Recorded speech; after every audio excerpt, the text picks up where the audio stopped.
Voltamos aqui, né? Então aqui vamos pegar o primeiro regime. O mais de interesse eu vou botar para o final, né? Então assumir que esse ômega tal é grande, né? Então seria aquela ideia aqui, se ômega tal é grande, eu vou desprezar esse 1, aqui ficou menos i cortou, aqui vai ficar menos, aqui vai ficar ômega ao quadrado e vai aparecer o tal aqui. Aí ó, ômega ao quadrado e o tal aqui.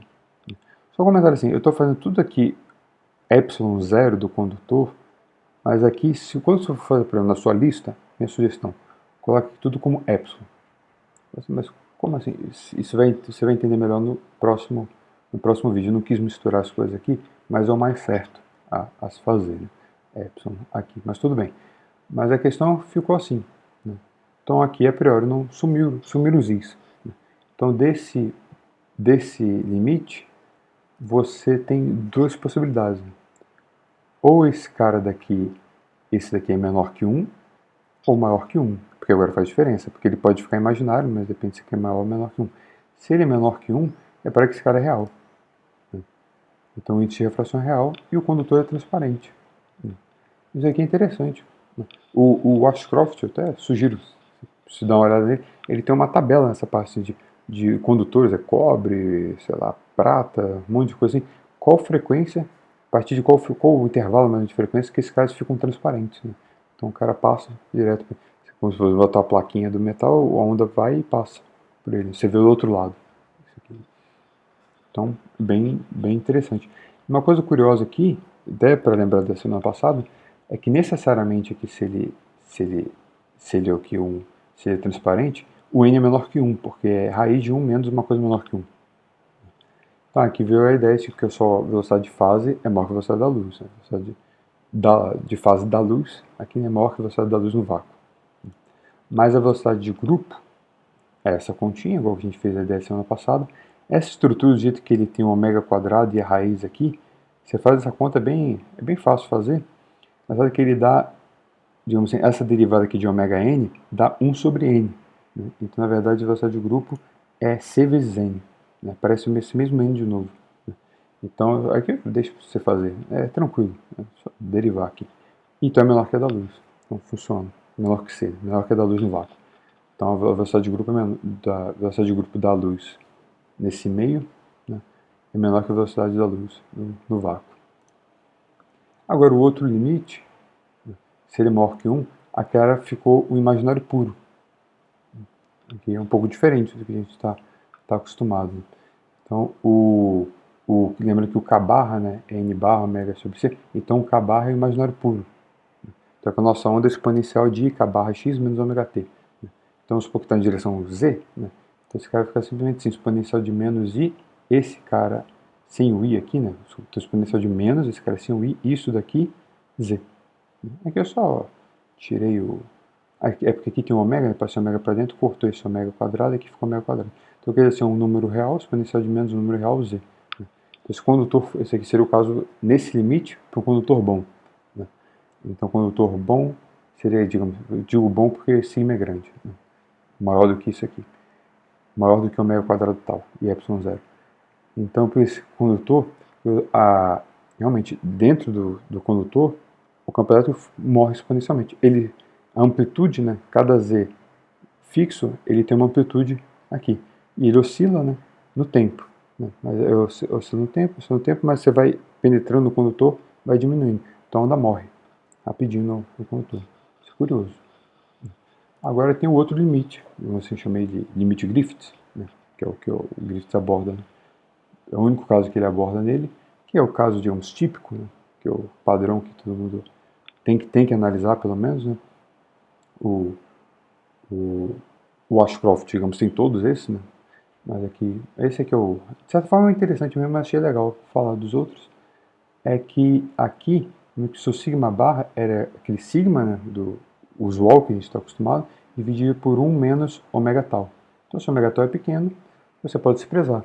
Então, ele funciona como a condutividade, como se fosse a condutividade de um campo constante. Então, essa é a aproximação que a gente vai fazer. Então, o n barra ficou assim, né? Aqui o sigma barra, eu botei só o sigma. Então, aqui o K barra, né, é esse aqui, ômega c, né? que é o que a gente chamou do K, o K mais I capa. Agora, nesse limite, um pouco mais fácil, poderia ter feito no outro também, não interessa, poderia ser raiz de A mais IB, que eu vou fazer aqui, dá para você, na raiz, né, escrever a parte real e imaginária. Então, vamos fazer aqui para esse caso. Não sei porque eu fiz no outro, acho que não fiz no outro porque só esse daqui que a gente vai aprofundar, essa parte. Né? Então, qual é o truque? Né? O truque, digamos, aquele número complexo, ele é raiz de 1 mais IB. Né? Então, a priori é difícil saber o que é parte real e parte imaginária. Mas aquele número complexo ao quadrado, né, é sem raiz, é 1 mais IB. Então, aquele é óbvio o que é real e o que é imaginário. Então, vamos analisar o quadrado dele. Então, isso aqui não é módulo quadrado, é quadrado. Né? Então, aqui a gente tem esse número k barra, imaginário. Eu posso escrever ele em coordenadas polares, né? Então, ele é módulo e fase. Então, módulo e fase chama de φ. Então, ele é o quadrado, é módulo do quadrado, exponencial de 2 vezes φ. Isso é o quê? É aquele cara que estava lá sem a raiz. Então, isso daqui sem a raiz. Tirei a raiz, esse ômega quadrado de c quadrado eu passei para dentro. Então, fica ômega quadrado de c quadrado. Ômega quadrado aqui vai cortar, fica um ômega em cima e um c quadrado embaixo. Aqui, ômega em cima, c quadrado embaixo. Porque agora esse cara é muito fácil. Né? Eu posso, digamos, acho que esse cara eu estou querendo escrever em polares. Né? Então, o que é o módulo desse cara? Né? O módulo desse cara é o módulo do que eu quero quadrado. É esse cara ao quadrado, mas esse cara ao quadrado na raiz. Né? Então, esse cara ao quadrado, esse cara ao quadrado na raiz. É porque aqui tem um ômega quadrado, ao quadrado ficou a quarta, né? Tirei a evidência, aqui vai ficar ômega quadrado, vou tirar. Então, eu já tirei esse cara aqui a evidência. Mas ficou assim. E o que é o que é o φ? O que é a fase aqui, né? A tangente de 2 vezes φ é isso sobre isso, né? É a parte imaginária pela real. Então, só dou uma ajeitada aqui, né? Tirei esse ômega aqui, para ficar mais bonitinho. Beleza. Né? Então, terminar aqui. Né? Então, o módulo dele, o módulo do quadrado, é fácil calcular. Então, o módulo do que eu queria é só tirar agora a raiz disso daqui. Então, se tirar isso daqui, ficou ômega sobre C, e esse cara daqui, 1/4. Pronto, achei o módulo do K barra. E a fase dele, né? Eu não vou achar a fase do φ, mas eu vou achar o dos φ. Né? Tangente dos φ é isso sobre isso. Então, pronto. Tem toda a informação se eu dou sigma do ômega, né? Pronto. Eu tenho o φ, calculo aqui, né? Vou achar a tangente dos φ, achei qual o ângulo, depois divide por 2, você achou o φ, e bota aqui, você tem o módulo do cara. Resolveu. E o que é o K? A parte real é o K barra módulo cosseno de φ, né? E a parte imaginária, o K, é o K barra seno de φ. Repara que esses caras são, o K barra necessariamente é positivo, né? Porque, na verdade, esse φ aqui, o sigma, vamos supor, de 0 a infinito. Né? Esse cara vai de 0 a infinito. Então, dos φ vai de 0 a 90 sobre 2, que a tangente vai de 0 a infinito. Como aqui o φ é a metade, né? Então o φ vai de 0 a 45. Né? Então 0 a 45, o seno de φ vai de 0 até 1 sobre raiz de 2. Né? O cosseno vai de 1 até 1 sobre raiz de 2. Então, quando o sigma é muito grande, aqui fica 45. Né? Então na verdade eles ficam iguais. Esse é um limite que a gente vai ver daqui a pouco. Mas beleza, só para garantir que esse cara é positivo, então esse cara aqui é positivo. Isso aqui é importante ser positivo, porque garante que a onda morre, né? quando tem capa. Né? E acho que tem mais um comentário aqui, acho que não. Né? Só agora a parte, isso aqui o Griffiths faz, você pode reescrever esse cara, né? Não fazer referência a φ e tal, escrever isso aqui tudo em termos de ômega e sigma. Né, os dois. Mas eu tenho que saber escrever cosseno de φ, por exemplo, em termos de tangente de 2φ, e seno de φ em tangente de 2φ. Isso que eu fiz aqui. Né. Como é que eu fiz isso? Fazendo. Né. Isso aqui eu fui montando aqui, o que é, tipo assim, seno de φ é meio de 1 menos cosseno, por exemplo, seno ao quadrado de φ é 1 menos meio de cosseno de 2φ, né? E cosseno ao quadrado de φ é meio de 1 mais cosseno de 2φ. Aí, mexendo nessas coisas lá, eu consegui chegar aqui. Se você não quiser fazer tudo isso, pensar muito, tenta verificar. Tangente ao quadrado, você seno, cosseno. Tira o mínimo aqui, fica cosseno mais seno vai dar 1. Então, essa raiz, na verdade, é 1 sobre o cosseno de 2φ. Aí, você vai tirar o mínimo aqui, e tal, e mexe, você vai ver o que vai dar seno de φ. e aqui vai dar cosseno de φ. Beleza. Aí vocês têm a tangente de 2φ, está escrito aqui, né? Então eu substitui aqui, então vai ficar toda aquela parafernália. Aqui também é parafernália, com -1, aqui com +1. Mas qual é o legal de fazer isso? É porque aqui embaixo, uma tangente ao quadrado de 2φ 1/4, que vai aparecer aqui no seno e no cosseno, olha que a tangente de φ, esse cara aqui, é exatamente isso daqui, né? Então, mais tangente de φ elevado a 1/4. Então, esse cara que aparece por causa do módulo aqui, ele aparece aqui e aqui dividindo. Então, corta. Na verdade, o resultado final não é tão feio, né? Ele fica a raiz da raiz aqui do cara, +1, -1. Então, acho que vale a pena, porque fica limpo, né? Tudo aqui em termos de sigma e ômega. Acabou. Aqui. E vamos ver os dois limites. Dentro desse limite, né, a gente já está no limite que o ômega tal é pequeno. Né? Mas o meu sigma pode ser grande ou pequeno com relação a outras coisas. Né? Então, se o condutor é ruim, então sigma é ε0, ômega é pequeno. Lembra que aqui você tem relação de outras, uma escala, entre duas escalas de tempo, que você tem 3 escalas de tempo. Você já disse a relação, né? Ômega tal é pequeno.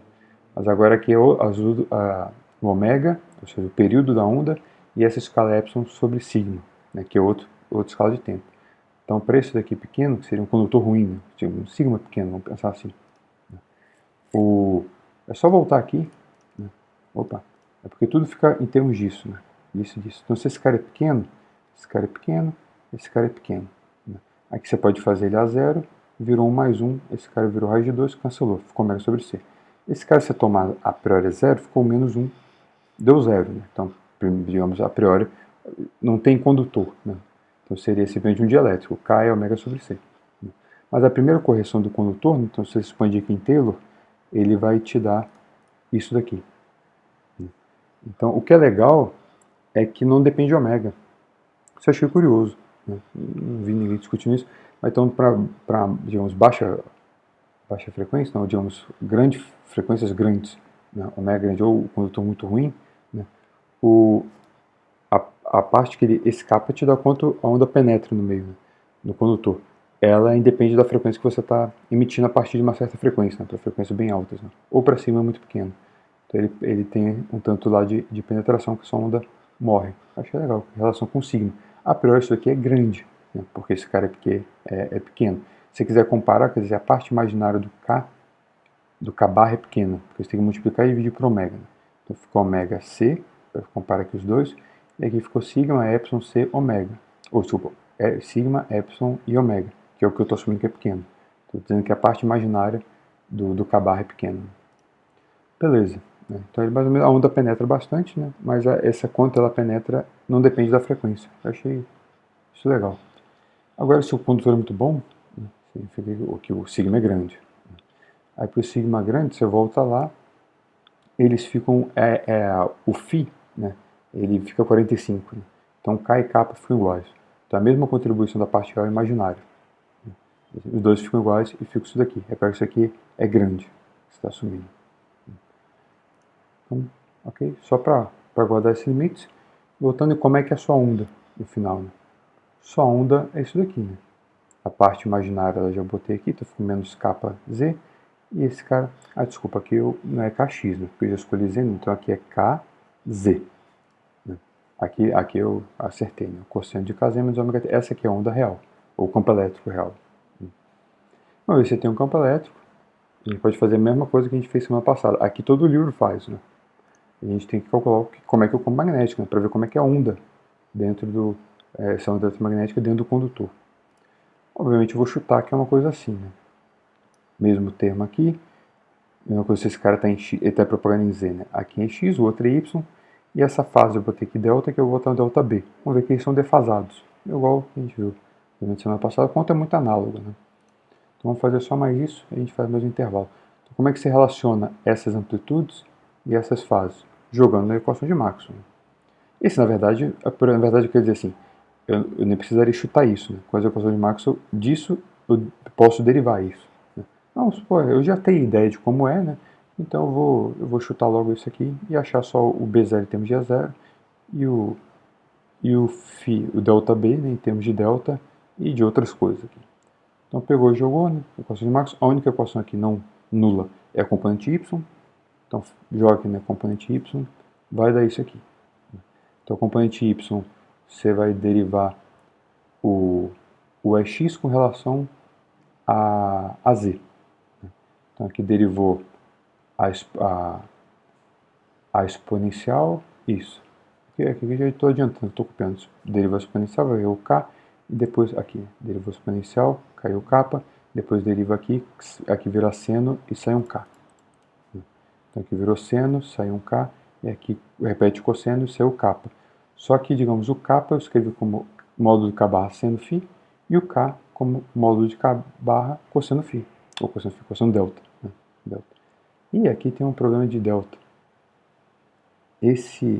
Não, aqui tá certo, φ, aqui é φ, desculpa, esse φ, delta é esse cara aqui, tá errado, aqui é φ. O outro cara só derivou lá com relação a t, né? Aí o cosseno vira seno e sai ômega. Espero que daqui para cá eu tenha acertado, acertei.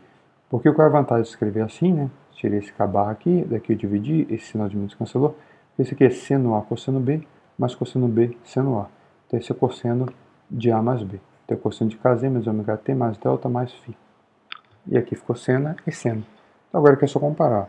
Isso é isso e isso é isso. Então aqui está o B0, o módulo da onda magnética, a amplitude da onda magnética é k barra, que o módulo, né? Isso aqui tudo é real agora, que a gente já tirou a parte real, né? Então k barra sobre ômega é 0. Bem parecido, né? Com a ideia, né? Só que isso aqui é o módulo daquele k barra. Se fosse um dielétrico, esse cara seria ômega sobre c, né? Então aqui ficaria 0 sobre c. Mas usando o nosso resultado, né? Então ficou esse cara aqui, esse trambolho todo. Aparece lá o sigma aqui num quarto e tal, lá do módulo de k barra. Também que se você joga sigma a 0, virou que 1 sobre c é 0. Beleza. Então ele mexe na relação da amplitude do elétrico magnético. E aqui, né, o ΔB ele é defasado. Então a fase que vem na onda do B é a fase que vem do magnético, é a fase do elétrico, mais o φ. Né? O φ é aquela fase é a fase do K barra, né? Desse vetor de onda imaginário. Ele em polares, né? É o módulo de uma fase, é essa fasezinha. Que tem aquele tangente de 2φ é proporcional a sigma. Essa aqui é a nossa brincadeira. Então você tem dentro do condutor um campo, digamos, onda eletromagnética, é isso daqui. Né? Então o campo elétrico tem uma amplitude, tem lá uma fase, ele oscila lá, kz menos ômega t, e ele tem esse termo que dissipa, né, que estrangula, vai penetrando no condutor, o campo elétrico morre. O magnético também morre do mesmo jeito, e a amplitude dele é a mesma amplitude do elétrico, né, dividido por C, e mais esse fator aqui, e mais uma defasagem. Então essa aqui é a diferença. É bem parecido lá com o condutor com meio dissipativo, né, porque é basicamente a mesma conta. Né, mas tem essa estrutura mas aqui o que interessa é que como aqui é um condutor, digamos, o objeto físico que para você comparar é a condutividade dele. Né? Esse sigma aqui que é o cara bacana. Então repara, está tudo em termos de sigma e ômega. Aqui eu até repeti no desenho do semana passada, né? Essas ondas elas vão morrendo e estão defasadas, são ortogonais, né? Tem o termo esse termo de dissipação do condutor, né? Faz essa onda, digamos, ela vai caindo exponencialmente, a amplitude, e o campo elétrico magnético são defasados por essa fasezinha aqui. Então aqui está o resumo de tudo. Né? Tem o K aqui, para que o K é a função maluca de ômega, por causa da condutividade. O kappa, que aparece aqui também, é uma função maluca de ômega, por causa da condutividade. Sem a condutividade não tem kappa. E a defasagem também depende da condutividade. Então tudo regulado por essas razões, dessas escalas que a gente já discutiu. Então acho que agora a gente pode ir para o outro intervalo, e esse aqui vai ser rapidinho, né? Uma outra abordagem. Falou, daqui a pouquinho eu volto. Falou.